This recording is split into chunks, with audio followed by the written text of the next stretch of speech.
Hey guys, this is Brian with Beast Ride. I want to show you how to thoroughly clean your sink. Now, as you can see here, we've got some random spots here. I'm not sure if that's old food or milk or what, but we have some hard water up here on the tops as well. So we're going to clean it here. We have the Dawn Platinum Power Wash. I just think this is a little bit easier. You could just put regular Dawn on a sponge or Scrub Daddy or towel and do it, but this just seems to work a little better. And I just have a microfiber towel. Again, you can use like the Scrub Daddy, but here you just want to go ahead and scrub everything really well. Make sure you get all the crevices on the bottom here. I'm kind of focusing just because that's where we had those little spots. And then make sure you get up all around the top here because that's where we had that hard water. And that's not going to come off necessarily with the Dawn, but I'll show you what will in a minute. Make sure to pay attention to the divider here. You don't want to neglect that. And we're just coming over to the other side and cleaning this. And you want to go ahead and clean out the actual sink portion, the very bottom portion as well near the garbage disposal. And here I'm going to just use the faucet to spray everything off and see what we have.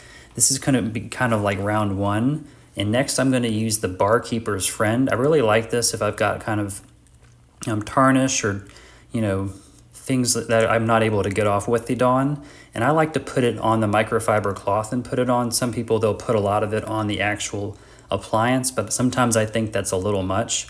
So here I'm just putting on the microfiber cloth for one side, rubbing it on. And then for the other side, I'm going to go ahead and put a little bit more on the cloth and rub that on. And if I need a little bit more, I can reapply. Now I'm not going to let this sit super long on here because it has oxalic acid as well as citric acid. And that's probably not going to do much to the stainless steel. Although it may, if I did use that on granite and let it sit, it would cause a problem. So now I'm just cleaning everything off. I washed both sides off. And now I thought to clean the actual spigot head here because sometimes there's some bacteria and minerals that build up on here. So I'm cleaning this off just with the paper towel, but sometimes you can actually just get the power spray or the Dawn, spray that on there, let it sit for longer than I'm doing in this instruction video, and then go ahead and just let it run.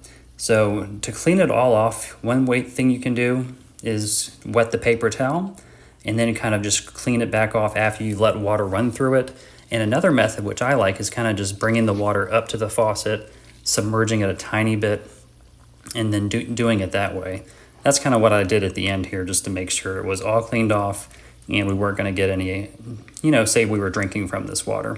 Now don't forget to clean the divider here. Sometimes that's neglected. Now if I was going to clean the granite, I have a special granite cleaner which is alcohol based. I wouldn't really want to use the citric acid on the granite. Now I'm cleaning the little crease here in the handle. Sometimes minerals build up here in bacteria, and that did make it look a lot better as well. But I think this was a good job, and let me know down below if this helped.